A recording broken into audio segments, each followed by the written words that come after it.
Hi, my name is Greg Clark. I'm leader of the Alberta Party, and I'm here in the Red Deer Library talking with Roger Beggs. I'm a born and raised Albertan.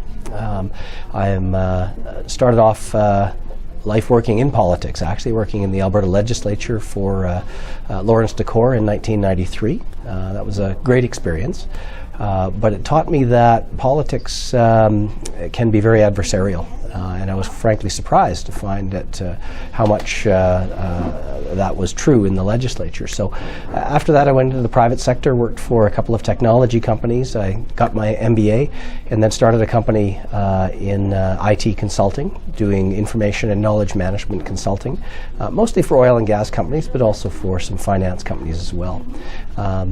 Married, two young daughters in elementary school in the public school system, and I ran in the 2012 provincial election for the Alberta Party in my home riding of Calgary-Elbow because I really felt that Alberta was on the wrong path. I think that too many people go into politics for the sake of power as opposed to from a sense of community service. So after the election I went back into the workforce, but saw that Alberta continued to be on the wrong path. And after a long conversation with my wife and my family, I decided that the right thing for us was for me to give up work and to go into politics full time. So that's what I've done. I've been leader of the Alberta Party since the fall of 2013, so just a little more than 6 months ago from today. And it's been a really rewarding experience. I'm spending a lot of time traveling around the province talking with Albertans about their hopes and their vision for the future of the province. And what I'm hearing is a lot of people want change. They feel like they don't have a political home, and they want the right kind of change. They want change with a purpose, and not just change for change's sake. And I'm really hopeful that the Alberta Party can give them the change they want in the middle of the political spectrum.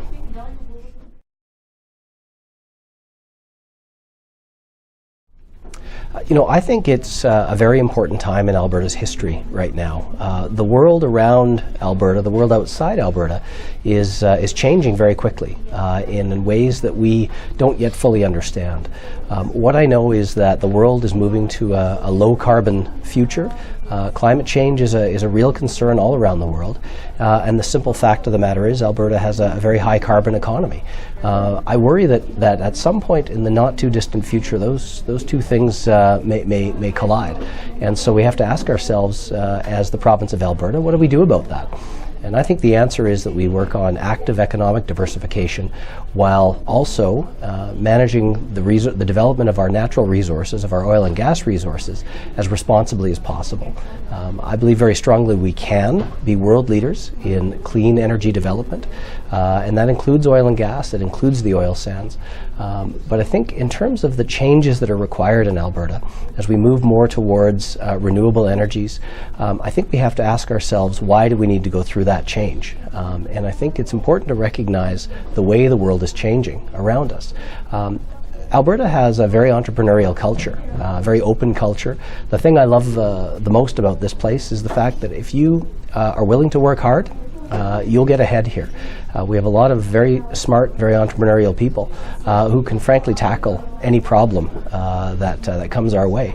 And I think I'm actually very optimistic about the future of Alberta. I think if we set a long-term goal to diversify our economy, we can also continue to produce oil and gas, and we'll find that the Alberta economy of the future is just as strong or stronger than it is today.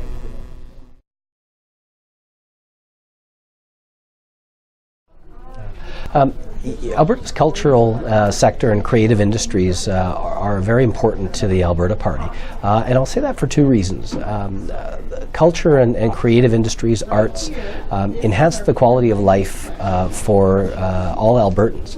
And in a province that is trying to attract people from all over the world, and we need their skills to help continue to build our economy, having a very strong cultural sector, recreation, arts opportunities for people is a very important part of our economy. I also think it allows Albertans to live a full life and a varied life. Hopefully we have some balance in our lives. It's not just about work. I like to think of this sector using the acronym CARS: Culture, Arts, Recreation and Sports. And I think the answer is that no one of those is any more important than the others. They're all very important. And the other thing it does is the sector itself diversifies our economy. It generates a very significant amount of economic activity. I think art should be allowed to be a bit cutting edge, to push some boundaries, to cause us all to ask some questions.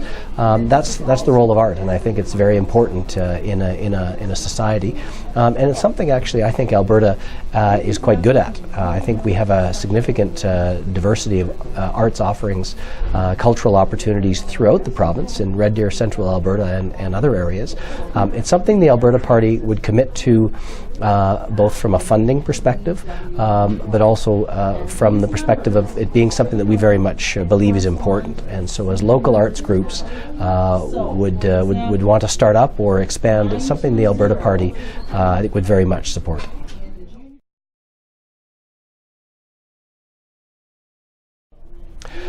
I believe passionately that strong environmental regulations lead to a strong energy sector.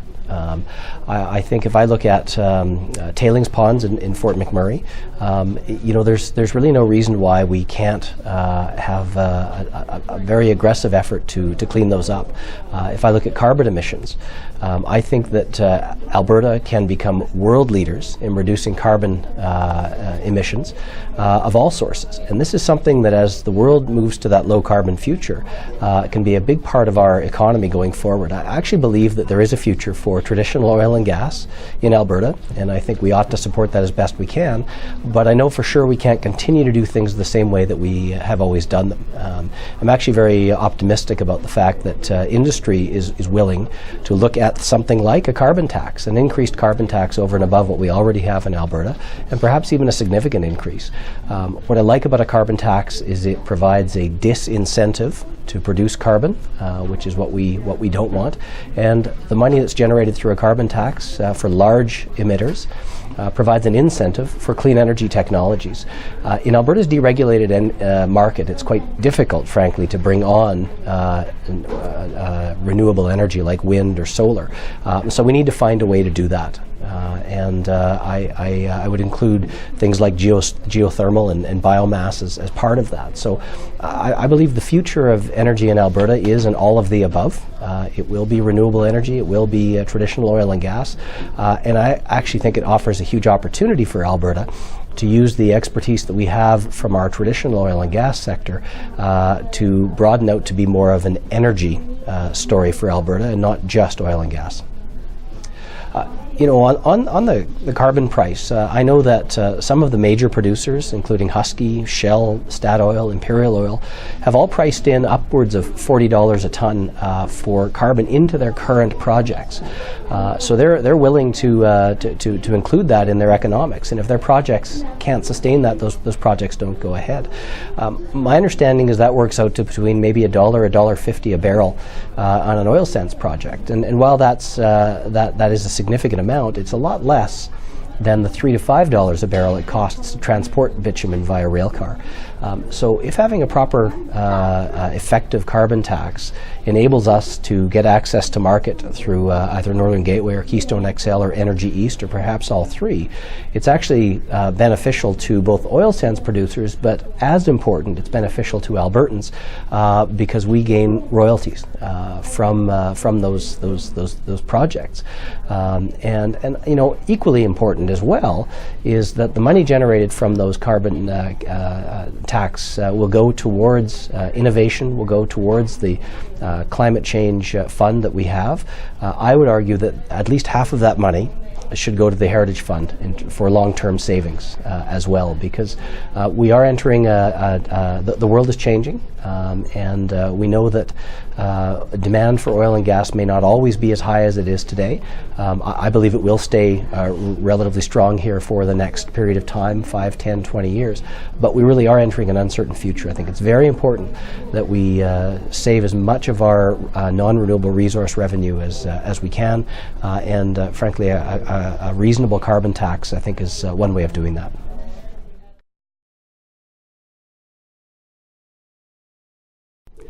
Albertans expect a very high level of service in healthcare and education, seniors and long-term care, post-secondary education. These are all the critical areas that our provincial government provides services for Albertans. And I think Albertans have a right to ask for and expect world-class services in those areas. I think there's a lot of work that needs to be done in terms of the management of those areas, especially in healthcare, to ensure that that system is as efficient and effective as it possibly can be. But one of the big challenges those systems face is unreliable and unstable funding, where funding goes up when times are good, when energy prices are high, and funding goes down rapidly when energy prices are low. So this resource revenue roller coaster really constrains our ability to plan. I believe very strongly that we need to have 5-year funding plans for the key areas of health, education, seniors care, post-secondary, infrastructure. And the way we get there is by thinking about how we can stabilize those revenues and not rely too much on non-renewable resource revenues. We need to save more money in our heritage fund, but I think we also need to look at our income tax structure. Right now we have a 10% flat tax, which has a huge benefit for high-income Albertans, and people who earn $75,000 a year or less in Alberta actually pay more income tax than you do in BC or Saskatchewan or Ontario or other provinces. I'd like to see Alberta move to a progressive income tax, where people who make a lot more money than others pay a little bit more tax. It's not only fundamentally more fair, it will bring in upwards of $1.5 billion or $2 billion a year more than we do now, which will allow us to stabilize those key areas of health, education, seniors care, and others.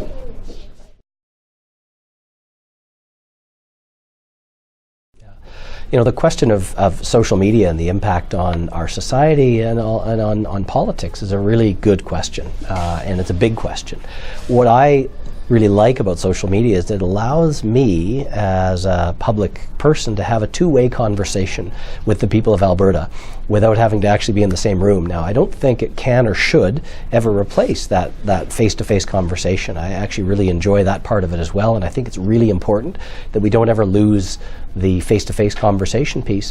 What I see in politics, especially in Alberta, is the government and government MLAs and government officials who are online continue to do things in an old-fashioned way. It's very much a top-down, information out, I'll tell you kind of a model, whereas the rest of the world is starting to operate on that two-way conversation. I mean, when you can go to a restaurant and log a review of that restaurant online while also buying tickets to a movie and then sending your friend a text all in between the time that you sat down and the time that you ordered your first drink, people have an expectation of being able to access their elected officials. Right now there's a lot of talk about whether or not it's fair or unfair in terms of the criticism that Alison Redford's facing for being out of the country while the legislature's sitting. I think that it's a symbol of the level of expectation the people of Alberta have of their public figures. Someone told me on the weekend they were worried that level of scrutiny was going to keep people out of politics. I actually see that entirely opposite. I actually think it means that the people who don't have anything to hide, people who are going into politics from a position of public service, will be the ones who are very successful in politics because they're willing to engage.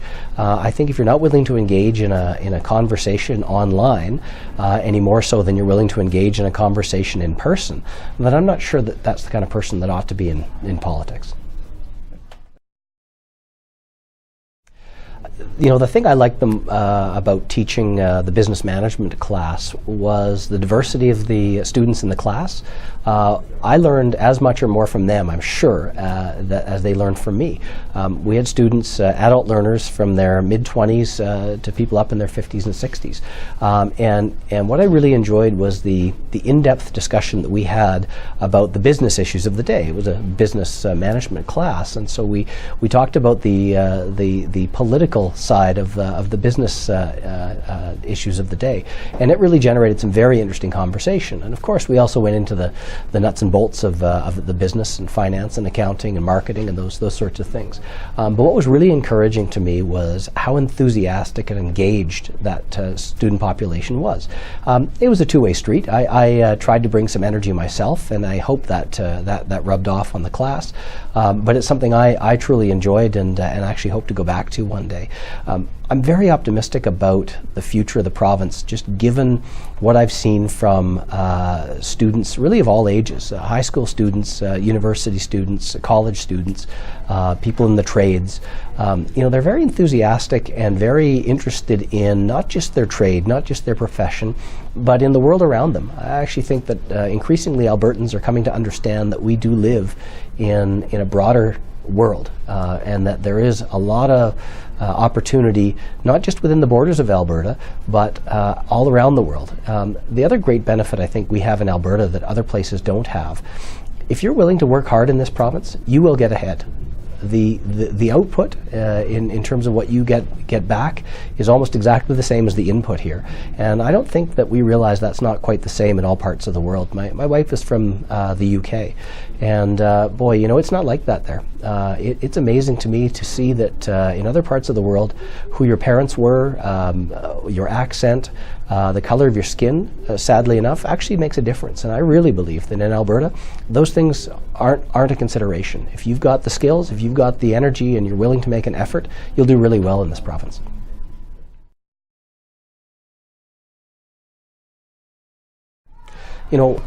Fiscal discipline is extremely important in managing the public affairs in Alberta. It too often seems to be a conversation about money. When times are good, we put a huge amount of money in the public service, and when times are bad, we cut back that money. And it seems to be a lack of creativity or vision in having a conversation beyond just dollars and cents in Alberta. What I'd like to see is a government willing and able to work with the people in those key sectors of health and education and seniors care and infrastructure, and establish 5-year long-term plans for funding that are consistent and predictable. It's a much better deal for taxpayers. It delivers much better services to Albertans. The books and balancing the books is very important, but also presenting a very clear statement of whether or not Alberta is in a position of debt or deficit. If the Minister of Finance or the Premier feels like Alberta needs to borrow money to build infrastructure, to build schools, to build hospitals, to build roads, then they should be very clear about that fact and lay out a very, very clear set of financial statements that everyone can understand. The Auditor General has said that Alberta's budget as presented is confusing even to him and his group of 20 or more chartered accountants, and that's a big problem. And so you don't expect, I think, an average Albertan to be able to understand those books. I believe it's important that we build that infrastructure for Alberta. I think that in a growing economy, you have 3,000 people a year coming to the city of Red Deer in central Alberta. You have upwards of 100,000 people a year coming to Alberta every year. We do need to build infrastructure to accommodate for that, and as long as there is a responsible borrowing plan, I'm okay with that. As long as there's a very clear plan, a very transparent plan to pay that money back over time. And that's the concern that I have right now, is that this government hasn't shown us enough fiscal discipline to make us believe that they can actually pay it back in a reasonable manner.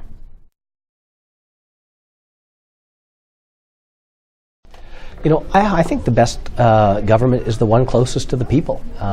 In Alberta, billions of dollars leave our municipalities and go up to the provincial coffers, and far more money goes up to the province than comes back down to our municipalities. I'd like to see the relationship between our provincial government and our municipalities, places like the city of Red Deer and other counties and municipalities around in central Alberta. have much more responsibility and autonomy. As it stands now, there's a sense that municipal governments are a second tier of government, and that the province has an awful lot of control. And I think that as Red Deer exceeds 100,000 people, moves on from being a mid-sized city to becoming a pretty big city, and with the growth that we're seeing and forecasting, I think it's much better that the people of Red Deer and the people in central Alberta have more control over how they define their own future, how they build their infrastructure. You know, at the same time, I think Alberta is changing, and I think that it's not just about Edmonton and Calgary and the rest of Alberta anymore. I really see, as I travel the province, far more agreement, far more commonality in terms of what the people of Alberta all over expect from their governments.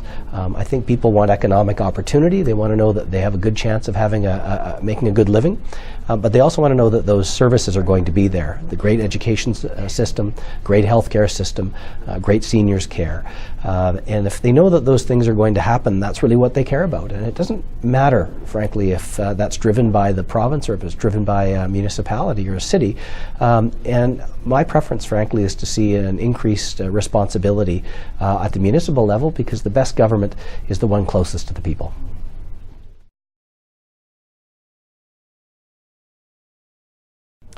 You know, I think we've talked a lot today about specific policies, and you know, all of those things matter a huge amount. The line items that we would have in the budget, the very specific policies that the Alberta Party brings to the table, those things are all very important. I think equally important, how we go about doing politics, I think matters just as much. I think if we look at successful political movements, I think if we look at municipal councillors, they reflect their community back to themselves, and I think we don't see nearly enough of that in provincial politics. I've given up my job to go into politics out of a sense of service to the province of Alberta, and I'm hopeful we'll attract others to do the same thing. I think there are some good people in politics. I think it's unfortunate that you get these extreme cases of people who have a sense of entitlement, who feel like they're in it just for the money, or that somehow the system owes them something. I think if we get back to Peter Lougheed's model of a government that is in service to the people of Alberta, I think we're going to be a lot better off. So I think that Albertans want change in politics. They want the right kind of change. I think that many Albertans are looking for a moderate political home, and that's what I'm really optimistic and excited about, that the Alberta Party can provide to them.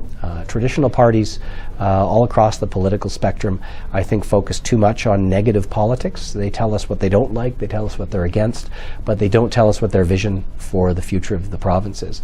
My vision is an Alberta that's economically prosperous and socially strong for generations to come. I want my kids to have the same or better opportunities than I've had in this province, and I want them to have great services and a great quality of life. I think if we take the right steps in the next short while, we can make sure that that happens.